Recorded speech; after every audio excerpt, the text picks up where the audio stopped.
आचार्य गुरुवर श्री विद्यासागर महाराज की, मुनि श्री विमल सागर महाराज की, तीन कम नौकड़ महाराजों की। इस तरह चतुर्ढाल में सम्यक चारित्र का वर्णन कल से प्रारंभ हुआ। उसमें अहिंसाणुव्रत और सत्ताणुव्रत, दो अणुव्रतों का कथन कल हो गया था। अब तीसरे नंबर का अणुव्रत का स्वरूप आ रहा है। 11 नंबर दोहे का उच्चारण करना है। जल मृत्तिकाः बिन और नाही कछु गहन अतत्ता। जल मृत्तिका बिन और नाही कछु गहन अदत्ता।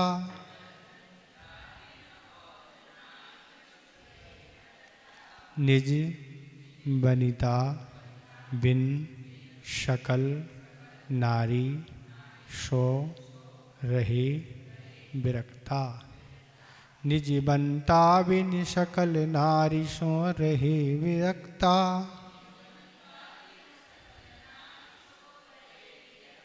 अपनी शक्ति विचार परिग्रह थोरो राखई।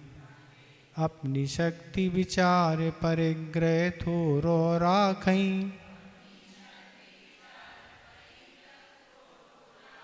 10 दिश गमन प्रमाण ठान तसु सीम ना नाखई।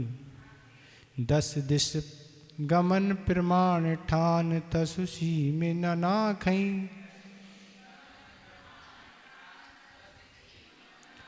जल मृत्तिका बिन और नाही कछु गहई अदत्ता। निज बनता बिन सकल नारी सो रही विरक्ता। अपनी शक्ति विचार परिग्रह थोरो राखई। 10 दिश गमन प्रमाण ठान तसु सीम न नाखई।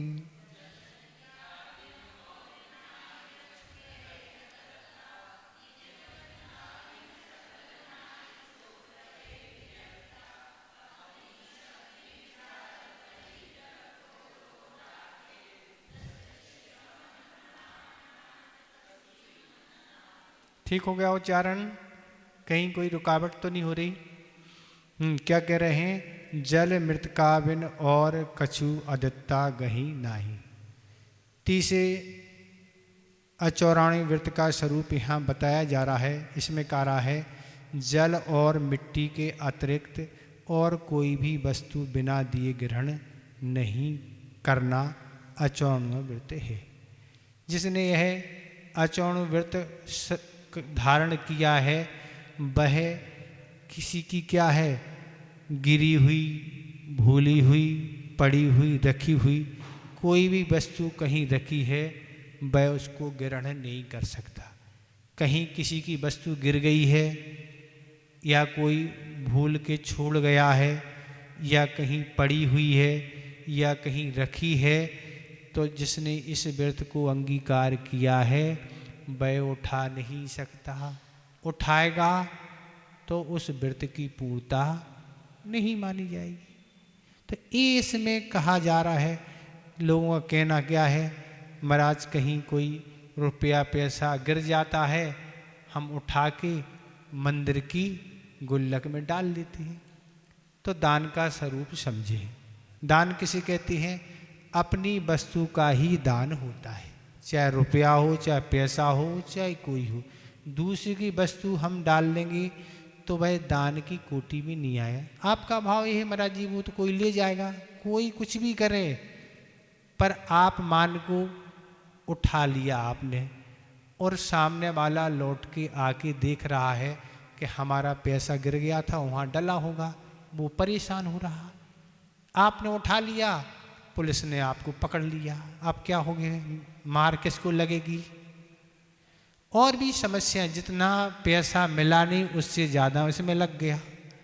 तो इसलिए इस व्रत का धारी कोई भी रखी पड़ी कोई भी वस्तु हो उसको उठाएगा नहीं, क्योंकि सामने वाले को संक्लेश होगा। इसे दान नहीं कहा। और क्या है, पूजन की थाली किसी ने लगा के रख दी, आपको लगा अच्छी थाली मिली, आप जाके बैठ के पूजन करें, ये भी चोरी है। क्योंकि सामने वाला तो कोई कुछ उठाने गया है कुछ काम से, और आपने सोचा अच्छी लगी है, आप चालू हो गए, तो ये सब चोरी के अंतर्गत आती हैं। तो ये कहने वाले हैं इस तरह से आज दुनिया में अनेक प्रकार के पुरुषों महिलाओं के द्वारा चोरियां होती हैं, सोने चांदी की, कपड़े की और भी वस्तुओं की। पर जब वह पकड़े जाते हैं तो बहुत शर्मिंदा होना पड़ता है, लोग बुरी दृष्टि से देखते हैं। बहुत सारी चोरियां आज होती हैं। तो इस तरह चोरी ना करें, जिस चोरी का हमेशा भय, चोरी का हमेशा भय बना रहता है, ऐसा नहीं कोई हमारी ओर देख रहा है, ऐसे लगता है क्योंकि हमने चोरी की। तो इस तरह का भय पुलिस आदि का बना रहता है। तो इसलिए कह रहे गिरी भूली हुई पड़ी कोई चोरी नहीं ले। अब इसमें कह रहे हैं जल मिट्टी के अतिरिक्त और कोई वस्तु नहीं ले सकते। तो जल मिट्टी भी वही ले सकते हैं जिस पर किसी का स्वामित्व नहीं है। सरकार के द्वारा या अन्य के द्वारा जो जल सार्वजनिक से रूपे सब लोग ले सकते हैं, जिस पर किसी की मनाही नहीं है, उस जल में चोरी का दोष नहीं लगेगा। सबके लिए हैंडपंप आदि, कुएं आदि, जो भी जहाँ भी पानी है जिसमें कोई किसी का स्वामित्व नहीं है, वो सभी के लिए उसमें चोरी का। इसी तरह ये मिट्टी भी कहीं इसी तरह की पड़ी है जिसका कोई स्वामित्व नहीं है, सब जो लेने के लिए मनाही नहीं है, उसमें चोरी का दोष नहीं है। इसके अलावा और भी कोई वस्तु हो सकती है, जल मिट्टी के अतिरिक्त और भी वस्तु हो सकती है जो सब लेने में मनाही नहीं है, तो उसमें चोरी का दोष नहीं है। पर जिसमें किसी का स्वामित्व है, जो किसी की आज्ञा वगैरह नहीं ले सकते, अगर वो कोई भी वस्तु उठाते हैं तो वह चोरी की कोटि में आएगा। तो इस अचौर्णव व्रत का यही स्वरूप है कि अपन को बिना ली हुई वस्तु आदि नहीं देना। ये तो उदाहरण हो गए, बहुत सारी वस्तुएं हो सकती हैं जो तात्कालिक लगता है, बिना टिकट यात्रा करना ये भी चोरी है। और भी कारण बहुत सारे हो सकते हैं, वो तो आप व्यापकता से लगाएं, स्वयं समझें कि हमारे द्वारा कहाँ कैसी चोरी होती है, ये तो आपको स्वयं सोचना है। एक कथानक आता है, हमने अभी एक गोपाल दास बरैया का एक स्वाध्याय को लेके प्रसंग आपके सामने रखा था। एक और उनका यही प्रसंग है। वह अपने घर से कहीं बाहर जा रहे थे और बाहर जाने में रास्ते ट्रेन में थे। पत्नी ने कहा कि आज अपना बालक इतने वर्ष का हो गया, आज उसका जन्मदिन है। तब उन्हें ख्याल आया कि हमने इसका तो टिकट लिया ही नहीं, चूँकि शायद ऐसा रेलवे का रूल है कि 12 वर्ष तक के बच्चे का आधा टिकट लगता है और 12 के बाद पूरा लगता है, शायद ऐसा जहाँ तक हमें स्मृति में है। तो अब उनने आधा भी टिकट नहीं लिया, पर उन्हें ख्याल आया कि नहीं, आधा टिकट हमें लेना चाहिए। तब वह ट्रेन से उतरे, वो बॉम्बे जा रहे थे और उनने जाके जहाँ टिकट मिलता था उनको कहा ये हमारी टिकट बना दें, ऐसी ऐसी हमसे भूल हो गई। और यह सुनकर वह जो भी कर्मचारी थे रेलवे के बहुत प्रसन्न हुए कि आज भी ऐसे ईमानदार लोग दुनिया में हैं जो स्वयं आ रहे हैं कि नहीं हमारी ये गलती। तो ऐसे न्याय नीतिक व्यक्ति होते हैं, उनकी हर जगह इज्जत होती है, हर जगह प्रशंसा होती है। पर कोई इस तरह से चलते ही रहता है, महाराज ऐसा तो होता ही रहता, होता रहता है, पर जब पकड़े जाते कितने गुने लगते आप बताओ ना। ऐसी स्थितियाँ बनती। ये हो गया। अगला, निज बनता बिन सकल नारी सो विरक्ता रहे और अपनी विवाहित स्त्री के अतिरिक्त सर्व स्त्रियों से विरक्त रहना, ये ब्रह्मचर्य अनुवृत्त है। तो क्या कह रहे हैं कि अपनी विवाहित स्त्री के अतिरिक्त, हमने आपने एक दिन कहा ही था कि एक व्यक्ति की विवाहित कई स्त्रियां हो सकती, कहीं से कोई बाधा नहीं। चक्रवर्ती की 96,000 हैं विवाहित हैं, और भी अद्रचक्री आदि राजा महाराजा और भी बहुत दुनिया में लोग होते जिनकी विवाहित अनेक स्त्रियां होती हैं, उनमें कहीं कोई दोष नहीं। तो कह रहे हैं अपने जिनके साथ धर्म अनुकूल विवाह हुआ, ऐसी एक नहीं अनेक स्त्रियां हो सकती हैं। तो ये तो इसके अतिरिक्त क्या है, इसके विवाहित स्त्री के अतिरिक्त सब स्त्रियों से विरक्त रहना। जो अपनी विवाहित स्त्री हैं उसके अलावा सबसे विरक्त रहना। विरक्त का अर्थ उनसे पाप संबंधी कोई भी संबंधित नहीं होना चाहिए। तो ऐसी कुंवारी भी हो सकती हैं, विवाहिती हो सकती हैं, वेश्या भी हो सकती हैं, बालिका भी हो सकती हैं। इनसे कुशील संबंधी पाप का त्याग रहेगा। उठना बैठना जो भी संबंध व्यवहार आदि जो है, जो मर्यादा में करके व्यवहार रखा जाता है, उस व्यवहार में कहीं कोई दिक्कत नहीं है। पर इस व्रत में किसी से अपनी पत्नी के अलावा किसी से कोई भी संबंध नहीं रहेगा। बाकी जो कार्य रहेंगे, जो भी आपके रिश्तेदार आना जाना है, उनमें क्या है, पाप संबंधी कोई भी संबंध नहीं रहेगा। अगर पाप संबंधी संबंध है तो यह व्रत सदोष माना जाएगा। तो इस तरह से अपनी स्त्री के अलावा जो भी हैं उनको बेटी या बहन या माता के रूप में ही स्वीकार किया जाएगा। इन तीन के अलावा और कोई रिश्ता उनसे नहीं रहेगा। तो उनके अलावा बिल्कुल मर्यादा में रहना होगा। पर आज धीरे धीरे ये सारी मर्यादाएं समाप्त हो रही। पहले भी हमने आपको इस प्रसंग को रखा था कि आज आपके यहाँ क्या होता, आज महिला संगीत होने लगा। ये क्या है, आप विचार करें ना, इसका क्या हेतु है बताएं ना। पहले भी विवाह के पहले महिलाओं का गाना आगे होता था। हम जब घर में थे तब हमें पता है होता था, पर उसमें किसी पुरुष से संबंधित कोई कार्य नहीं रहता था। उसमें पुरुष की उपस्थिति बिल्कुल नहीं, उसमें महिला ही महिला अपना जो भी कुछ करना एक दो दिन पहले करती थी। पर आज इसका बहुत बिगड़ा रूप सामने आ गया है, जिस बिगड़े रूप से बिल्कुल बचना चाहिए। नहीं तो इसमें ब्रह्मचर्य व्रत बिल्कुल सुरक्षित रहने वाला नहीं है। तो ये है, बारातों की भी स्थिति अलग है। महिलाओं ने क्या किया है, क्या करते हैं, वो आप सब समझते हैं, बताने की कोई आवश्यकता नहीं है।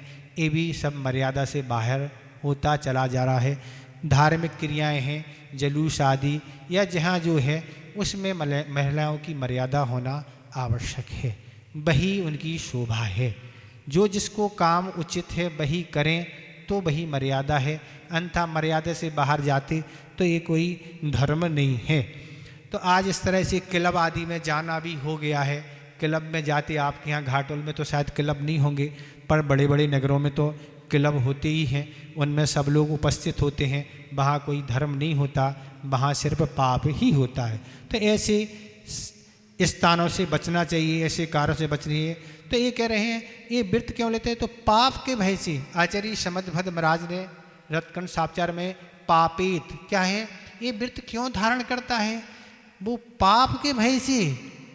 किससे, एक कुशील अपनी स्त्री के अलावा किसी से हम संबंध रखेंगे तो ये है पाप। ये पाप से हमें बचना है, इसलिए हमारा किसी से कोई संबंध नहीं।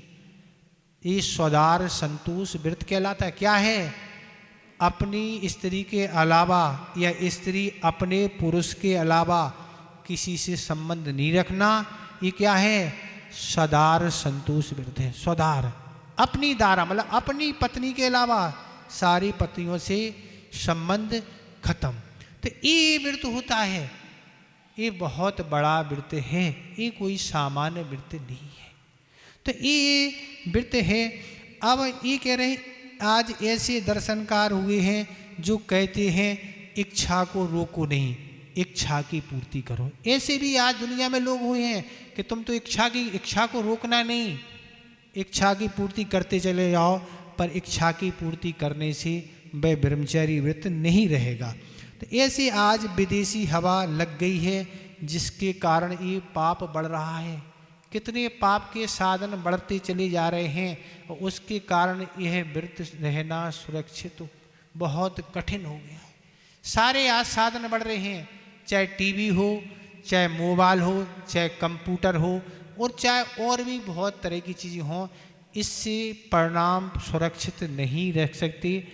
परिणाम सुरक्षित नहीं रहेंगे तो घटना घटेगी, और घटना घटेगी तो दुनिया में बदनामी होगी, और बदनामी तो होगी पर उसके द्वारा पाप का संचय तो होगा, पाप का संचय होगा। इसलिए हम अभी आपसे कह रहे हैं पापित, क्या करें, आचार्य समद भजाज महाराज ने सब रखा पापित, पाप के भय से। क्यों पाप के भय से?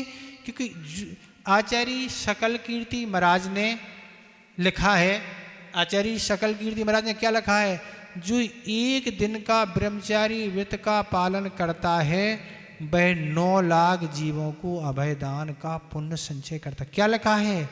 जो केवल एक दिन का ब्रह्मचारी व्रत पालन करता है, आचार्य सकल कीर्ति महाराज लिख रहे हैं, उसको 9 लाख जीवों की उससे हिंसा होती, मतलब 9 लाख जीवों को वह अभयदान दे रहा। इतना इसलिए करे पाप ही पाप है।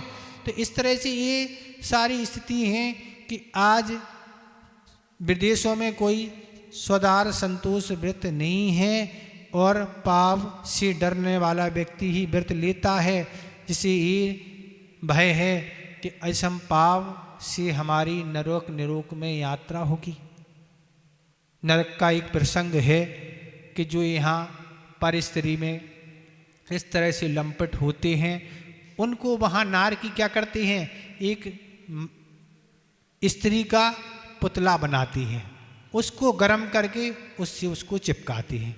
तुम्हें ये पाप की सजा ये है, लो तुम परिस्त्रियों से वहाँ तुम भोग करते थे, ये गरम गरम उससे पुतले से उसका संपर्क कराते हैं। तो इस तरह से विदेशों की हवा के कारण आज यह पाप बढ़ रहा है। विदेश में ये कोई व्रत नहीं, उम्र का कोई ख्याल नहीं, ऐसा सुनते हैं।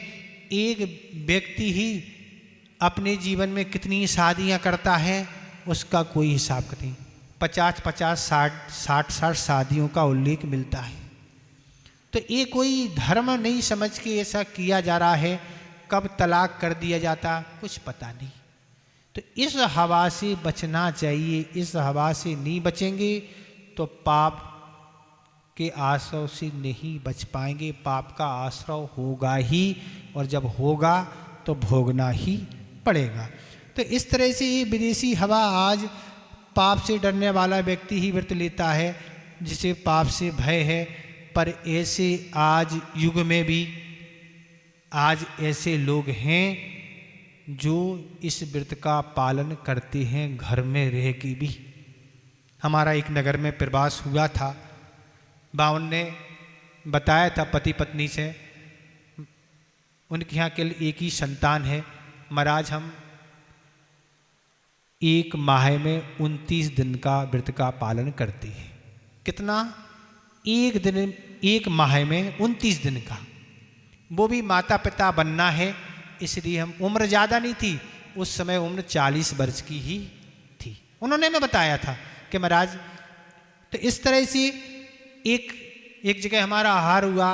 वो आहार करके हम लौट रहे थे तो रास्ते में एक बालक ने हमें बताया, महाराज जी हमारा जैसे ही विवाह हुआ, विवाह के तुरंत बाद हम आचार्य महाराज के पास गए और हमने पति पत्नी ने दोनों ने 20 दिन का ब्रह्मचारी व्रत तुरंत ले लिया। आचार्य महाराज कहने पल बहुत अच्छे से पल जाएगा, कोई दिक्कत नहीं ना। तो ऐसे भी लोग हैं। एक व्यक्ति ने और बताया था कि आचार्य महाराज के पास हम दर्शन करने गए तो हमने सोचा अब दर्शन आचार्य महाराज के मिल गए तो कुछ बोल लें आचार्य महाराज से। तो दोनों ने, हमने पति पत्नी ने 20 दिन का व्रत तुरंत आचार्य महाराज से ले लिया। तो ऐसे आज साधनों के सद्भाव में, ऐसे माहौल में भी आज व्रत का पालन करने वाले आज दुनिया में लोग हैं और पालन कर रहे हैं बहुत सौभाग्य के साथ। तो इस तरह से हैं आज भी लोग पिची आदि लेते हैं, देते हैं, उसमें 28, 25, 20 दिन का अपनी शक्ति के अनुसार आज भी ग्रहण करते हैं। बच्चे लोग भी पढ़ते हैं, वो भी व्रत लेते हैं। जब तक हमारी पढ़ाई पूर्ण नहीं होगी तब तक हम इस व्रत का पालन करेंगे, और जब तक हमारा विवाह नहीं होगा तब तक इस व्रत को। ऐसे भी आज ग्रहण करने वाले अनेक बहन और भाई हैं जो अपने जीवन को इस तरह व्यतीत करते हैं। तो बिगड़ने की स्थिति तो यही हो रही है कि आज बच्चे और बच्चियों की स्थिति तो इतनी खराब है कि जिसकी कल्पना करना बहुत कठिन है। आप बड़ा सौभाग्य समझ रहे हैं कि हमारे बच्चे वो बच्चियां पढ़ रहे हैं कि क्या कर रहे हैं, वो तो आप स्वयं समझे उनकी क्या स्थितियां हैं। केवल ये पाप नहीं, हर तरह का पाप हो रहा है और उसके जिम्मेवार आप हैं, क्योंकि आपको पढ़ाना है, अपना नाम आपको उठाना है दुनिया में ना, कि हमारा नाम होगा, इस कॉलेज में पढ़ता है, इस जगह जॉब करता है, ये आपका नाम होगा ना। तो ये सारी स्थिति मर्यादा होती चली जा रहे हैं। एजुकेशन, लाइफ, जॉब आदि इन साधनों से संपर्क होने से आज सामाजिक व्यवस्थाएं बिगड़ती चली जा रही हैं। न जाति का ख्याल है, न उम्र का ख्याल है। ये सारी स्थितियाँ बिगड़ रही हैं और उसका परिणाम केवल पाप ही बंद होना है और इसके अलावा पुण्य तो लगने की कोई बात ही नहीं। तो इसमें ये सब चीज़ें विचार करने की एक है। ऐसे साधनों से बिल्कुल बचना चाहिए, ऐसी संगति से बचना चाहिए, ऐसी चर्चाओं से बचना चाहिए, तब जाके होगा। तो आज ऐसे पर्वों में भी व्रत पालन करिए। अष्टमी है, चतुर्दशी है, दक्षलक्षण पर्व है, अष्टांगा है, षोडश कारण है, विधान आदि है। तो ऐसी जगह भी, ऐसे पर्वों पर भी ब्रह्मचर्य व्रत का पालन करना चाहिए। क्षेत्रों पर जाके शिखर जी है, गिरनार जी है, चंपापुर आदि जो भी सिद्ध क्षेत्र हैं, ऐसे सिद्ध क्षेत्रों पर जाके इस व्रत का पालन करना चाहिए। पर आज माहौल बदल रहा है। आज क्षेत्रों का रूप पिकनिक टूरिस्टों ने ले लिया। उस मनोरंजन के साधनों ने बस धर्म जा रहा है, केवल आना जाना, और सारे तरह के पाप हो रहे हैं। पर अन्य क्षेत्र पर जो पाप किया जाता है वह उतना ज़्यादा नहीं होता। पर ऐसे क्षेत्रों पर अगर कोई पाप किया जाए तो वो बहुत भयानक फल उसका मिलता है। ये सब विचार करने की बातें हैं। संस्मरण आपको किसी दिन हम सुनाएंगे, अभी तो समय है ही नहीं। तो इस तरह से मनोरंजन के साधन ये नहीं हैं, ये तो पाप काटने के साधन हैं। ये क्षेत्रों पर पाप जाके काटे जाते हैं, पुण्य का संचय किया जाता है, इस पे पुण्य को कम नहीं किया जाता है। तो इस तरह से ये व्रत है। और इस तरह से इस व्रत में तामसिक भोजन है, लहसुन, प्याज, तेज गरम मसाले, इस तरह के पदार्थ अगर भोजन में ग्रहण किए जाते हैं तो व्रत पालन करना कठिन हो जाता है। राजसिक भोजन, मावा, खीर, बहुत गरिष्ठ जो पदार्थ होते हैं, ऐसे गरिष्ठ पदार्थ रोज रोज लेने में ये भी ब्रह्मचर्य विच में घातक होते हैं। ऐसा साहित्य है, काम बढ़ाने वाली ऐसी पुस्तकें हैं, ऐसी फिल्में हैं, ऐसी कथाएं हैं, ऐसे सीरियल हैं, ऐसे संगीत, गीत और ऐसी तरह से एल्बम, पत्रिकाएँ, तरह तरह के ऐसे साधन हैं जिनके सद्भाव में ब्रह्मचर्य व्रत पालन करना कठिन है। तो ऐसे साधनों से बचना चाहिए, आपका स्वयं पालन हो जाएगा। तो एक विजय सेठ और विजय या रानी की कथा महाराज ने सुनाई थी, आप लोग क्लास में होंगे, वो आपने सुनी होगी। पर अनेक आगम में भी कथानक सुदर्शन सेठ की कथा मिलती है। देखो कितनी दृढ़ता उनके अंदर थी कि ऐसी सब कुछ परिस्थिति में भी उनने अपने ब्रह्मचर्य व्रत को कितना बिल्कुल निर्दोष रखा, कोई भी दोष उन पर नहीं आया। उसी के फलस्वरूप ये चमत्कार हुआ। और भी कथानक आगम में मिलते हैं। तो इस तरह से ऐसे ब्रह्मचर्य व्रत का पालन करने से क्षयोषम बढ़ता है। ये क्षयोषम अपने आप बढ़ता है। पूज्य ज्ञान सागर महाराज, पूज्य आचार्य महाराज, इनका क्षयोषम देखो वह अपार शक्ति देने वाला होता है। तो इस तरह से इससे बुढ़ापा जल्दी नहीं आता है, सर्दी गर्मी भी नहीं लगती है और शक्ति भी रहती है, उत्साह भी रहता है। तो इस तरह यह व्रत का पालन करने से अपने आप शक्ति बढ़ती चली जाती है।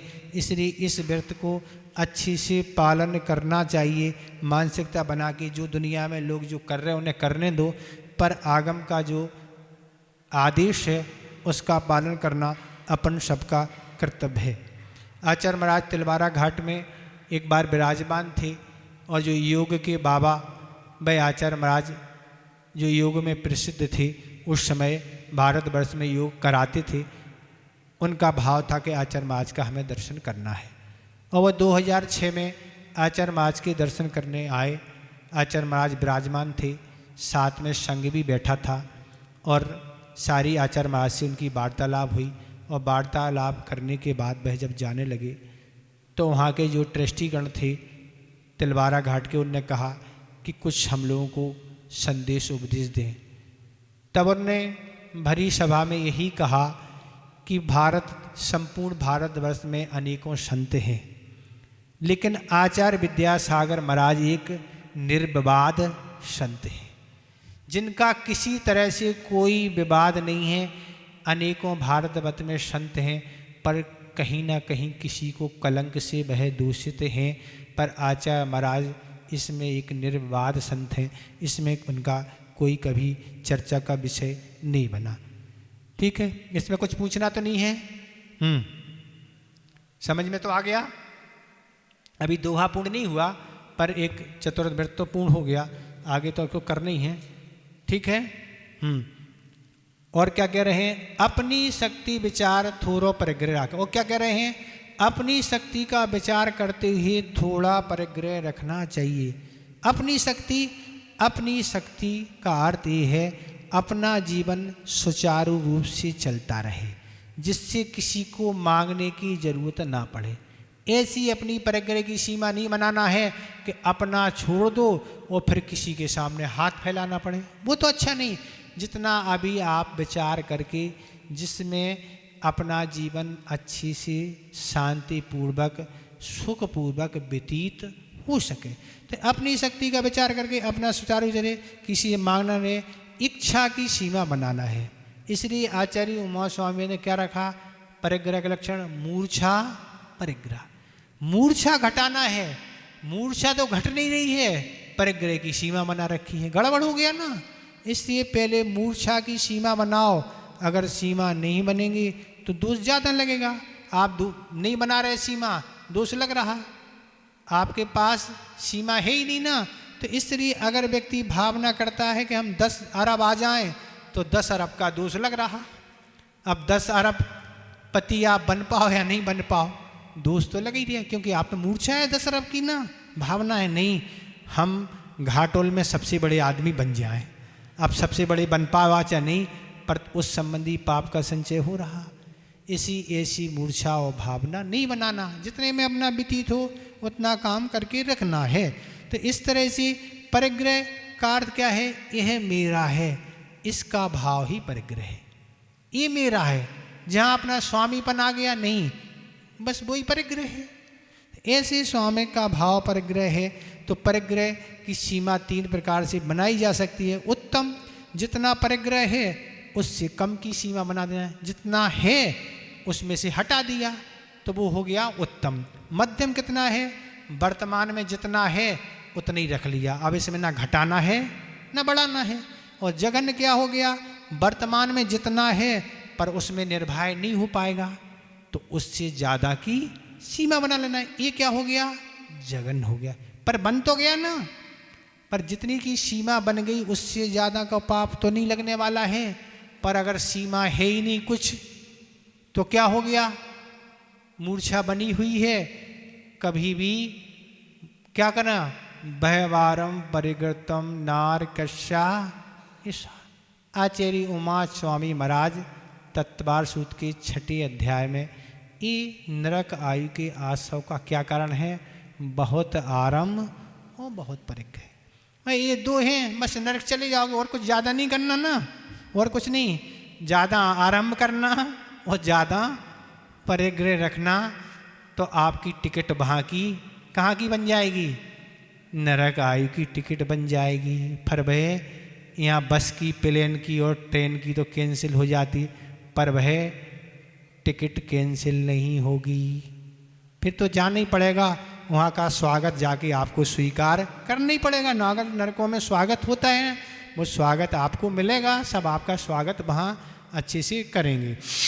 क्या कह रहे हैं? कैसी सीमा बनाए? क्षेत्र 10 प्रकार के बने। क्षेत्र माने खेत है तो उनकी सीमा बनाओ, उसकी लंबाई चौड़ाई गिनती ये है। वास्तु माने मकान होता, मकान कितना लंबा चौड़ा रहेगा, उसकी कितनी संख्या रहेगी, 10 मकान रहेंगे कि 20 रहेंगे, 50 रहेंगे, बनाना पड़ेगा ना कितनी हैं। और हिरणकार चांदी, चांदी कितनी रखेंगे? चांदी के आभूषण विशेष करे तो महिलाओं को सोचना ही पड़ेगा। अब महाराज चांदी की बात नहीं, अब तो सोने की बात करो महाराज, चांदी का ज़माना गया। सुमन माने आभूषण की सीमा बनाने पड़ेगी। कितने तरह के पुराने हटते नहीं, नए नए आते रहते हैं, तो उनकी सीमा बनाना पड़ेगी ना। नहीं तो पुराने हटेंगे नहीं, नए आते रहेंगे तो फिर बढ़ जाएगी परिग्रह की सीमा, नहीं तो उसकी सीमा बनाना पड़ेगी।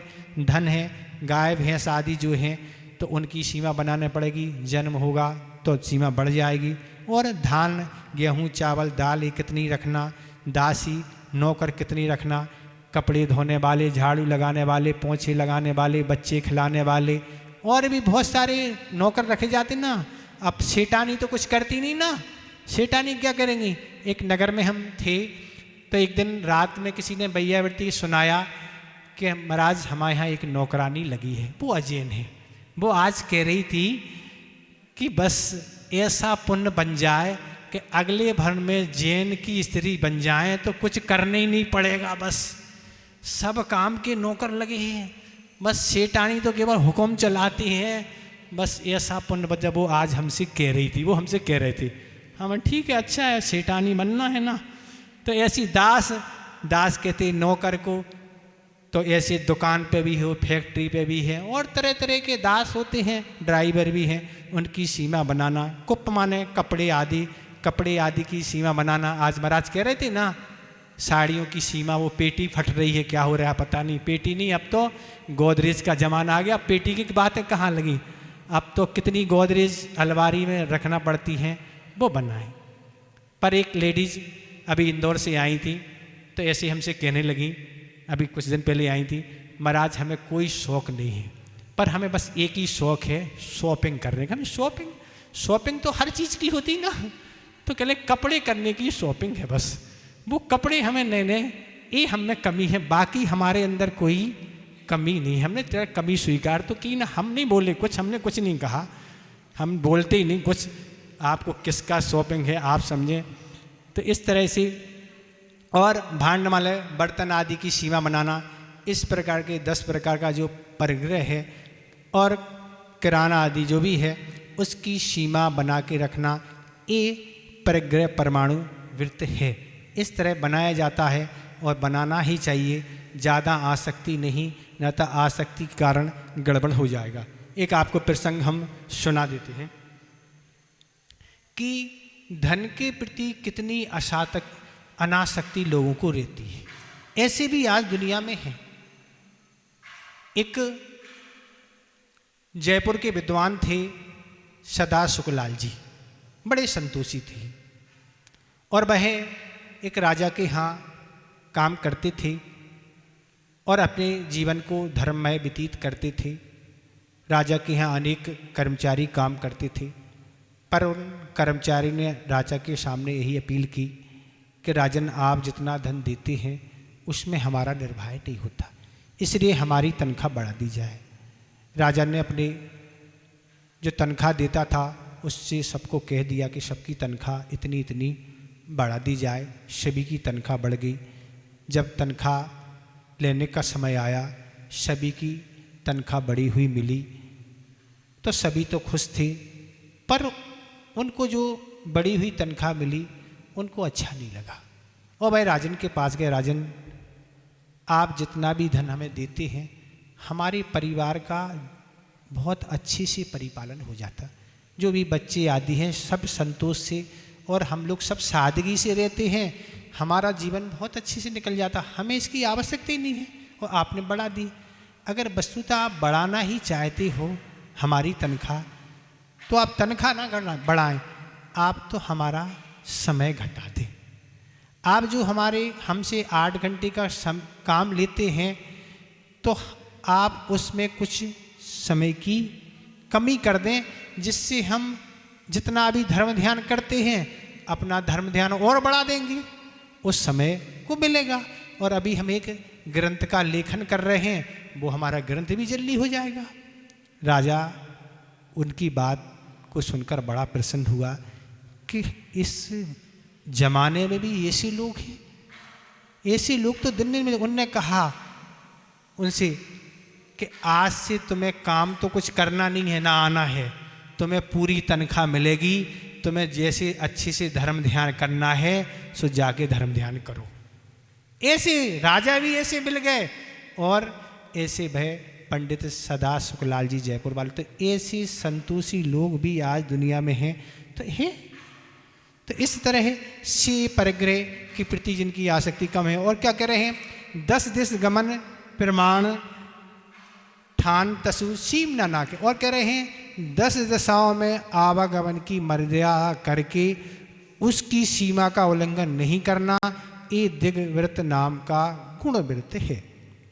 क्या कह रहे हैं, 10 दिशाएं, 10 दिशाएं क्या कहलाती हैं, पूर्व, दक्षिण, पश्चिम और उत्तर, ये तो 4 दिशाएं होंगी। इन पूर्व और दक्षिण के बीच में एक दिशा हो गई, दक्षिण पश्चिम के बीच में, पश्चिम उत्तर के बीच में, उत्तर पूर्व के, ये 4 दूनी 8 और नीचे और ऊपर, ऐसी 10 दिशाएं होती हैं। 10 दिशाओं की सीमा बनाना कि ऊपर हम कहाँ तक कितने किलोमीटर या फीट तक जाएंगे, हवाई जहाज में आप बैठ जाएंगे पता ही नहीं कितने ऊपर पहुंच जाएंगे। तो पहले आप अपने नियम को बनाएं, पहले हवाई जहाज में अगर नहीं बैठना तो त्याग कर दें तो ठीक रहेगा। और चढ़ने के हिसाब से भी अपने का बनाएं, पहाड़ आदि पर चढ़ती हैं, नीचे भी कुएं आदि खदान में कहाँ तक जाना, वो अपनी सीमा, और 8 दिशा की सीमा बनाना। तो ये कह रहे 10 दिशा की मर्यादा करके इस तरह से किलोमीटर आदि का स्थान सीमा बनाना, जो ऐसी सीमा बनाना, जो ऐसी सीमा नहीं बनाना जो आज है और कल नहीं है, ऐसे स्थान की सीमा नहीं बनाना, जो हमेशा के लिए रहे उसकी सीमा बनाना। भारत में जहाँ नहीं जाना उस वहाँ का त्याग कर दें, विदेश नहीं जाना उसका त्याग कर दें, पाप से बच जाएंगे। जाना भी नहीं है और पाप भी लग रहा है क्योंकि आपने मर्यादा नहीं बनाई। तो इस तरह से आप हवाई जहाज, पानी जहाज, तो इस तरह से ये 10 दिशा की सीमा बनाना, तो इसमें क्या होता है, इसमें महावृत्त स्वरूप हो जाता है। क्या हो जाता है, महावृत्ति बन जाती। 10 दिशा के बाहर पाप लगने वाला नहीं है, पर ये तो महाराज है ना, ये बजता है ना, क्या मोबाइल, तो सब जगह संपर्क चल रहा है, तो व्रत नहीं होगा, गड़बड़ हो जाएगा ना। वो तो महाराज 1 सेकंड को भी क्या है, शांत नहीं बैठने देता। आप शांत नहीं बैठते, वो तो शांत बैठे, आप उसको बंद कर दें तो शांत आप बैठे वो बैठे, आप उसको शांत नहीं बैठने देते ना। दिक्कत आपकी है, उसकी नहीं। वो तो शांत बैठने के लिए तैयार है, आप बैठने के लिए तैयार नहीं हैं। एक इन्हीं का दृष्टांत और इसी 10 दिशाओं की सीमा को लेकर सुना देते हैं हम। सदा सुखलाल जी का आचार्य महाराज ने सुनाया था कि कितने संतोषी थे। आचार्य महाराज ने सुनाया था एक बार कि एक अजमेर के सोनी जी सेठ जी थे, भागचंद जी सेठ, उन सेठ भागचंद जी सोनी, और वह बहुत अच्छे व्यक्ति थे। उन्हें एक बार शिखर जी जाना था और शिखर जी जाने से उन्होंने सोचा कि अपने साथ पंडित जी को भी ले चलो तो बहुत अच्छा रहेगा। उनने अजमेर से जयपुर अपने नौकर को भेजा कि आप पंडित जी से कहना सेठ जी ने कहा है हमारे साथ आपको शिखर जी चलना है। मैं नौकर उनके पास गया, सेठ जी के अनुरूप भावना उन्होंने रखी। सेठ पंडित जी ने कहा हम शिखर जी नहीं जा सकते, और भाई नौकर वापस आ गया और वह बात सेठ जी को बता दी कि बहन नहीं जा, उनने मना कर दिया हम नहीं जा सकते। पर सेठ जी ने सोचा शायद इसलिए मना कर दिया होगा कि सेठ जी की स्थिति ठीक नहीं है, पंडित जी की स्थिति ठीक नहीं है, तो पैसे का संकोच कर रहे होंगे।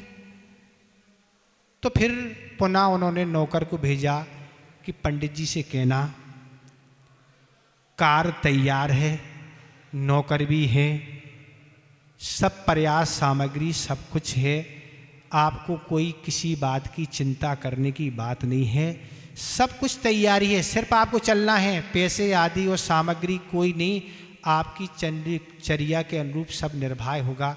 तब फिर नौकर बह गया और नौकर ने ये बात रखी, पर पंडित जी ने कहा हम नहीं जा सकते।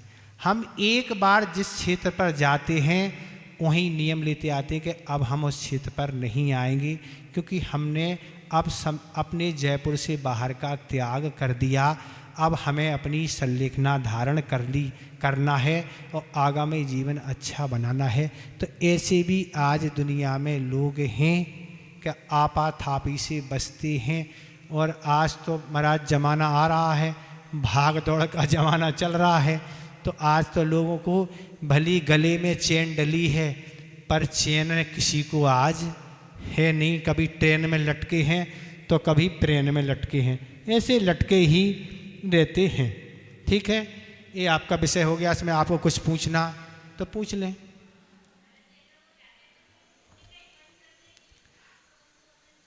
उससे ज़्यादा पुण्य इसमें है नियम में ना।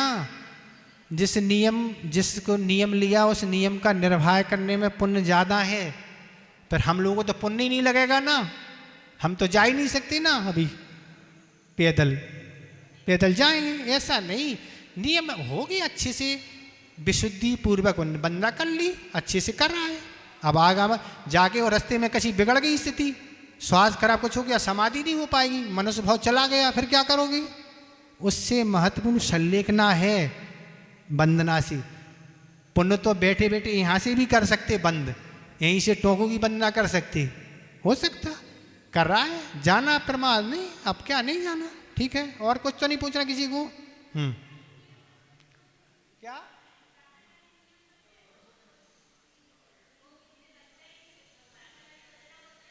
क्या कह रहे हैं हम? आवाज नहीं आ रही। तो क्या कह रहे, आवाज नहीं आ रही ना? क्यों नहीं लगता? फल तो लगेगा नहीं।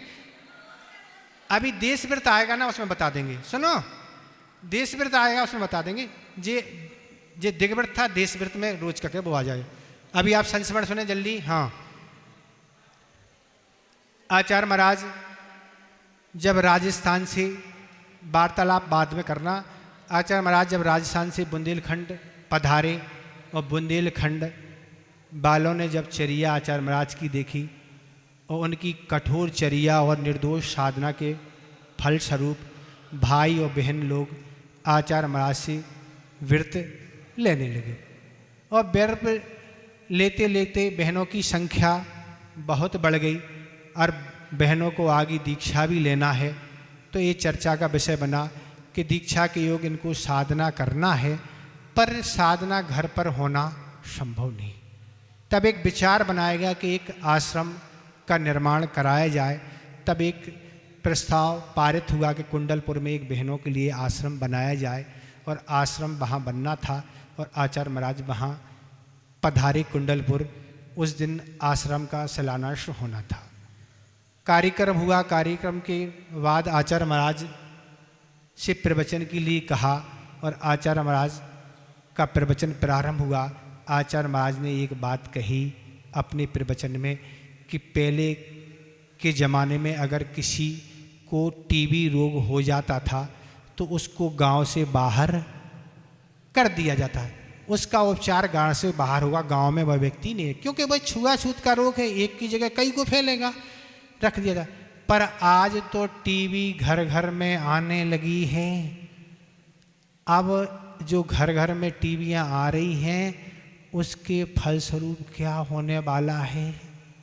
और पहले तो टीबियाँ उस समय जब आचार्य महाराज कहती जब तो एकात होंगी मोहल्ले पड़ोस में, अब घर घर में कमरे कमरे में अब तो हाथ हाथ में टीबियाँ आ गई हैं। तो आचार्य महाराज उस समय कहा था अब ये टीबियाँ आ गई हैं, इसका परिणाम क्या निकलने वाला है। वो कहती थी ये तो भगवान ही जाने, मैं क्या कहूँ। और उसका परिणाम क्या निकला तो आप सब परिणाम आज देख रहे हैं। उसके परिणाम स्वरूप ये ब्रह्मचारी व्रत क्या है, कुशील पाप कैसा बढ़ रहा है, कैसी चर्चाएं हैं, कैसी साधन आदि हैं, आप स्वयं इस चीज़ को देखते चले जा रहे हैं। ये आचार्य महाराज ने बहुत पहले 30-40 साल पहले बात कही होगी। इसी संदर्भ को लेके हमने संस्मरण सुना दिया, आज का प्रसंग था। तो इसलिए ऐसे साधनों से बचने चाहिए। समय आपका हो गया। बोधि समाधि परिणाम शुद्धि स्वात्मोपलब्धि शिव शोक सिद्धि चिंतामणि चिंतित वस्तुदाने तुम बंधमानस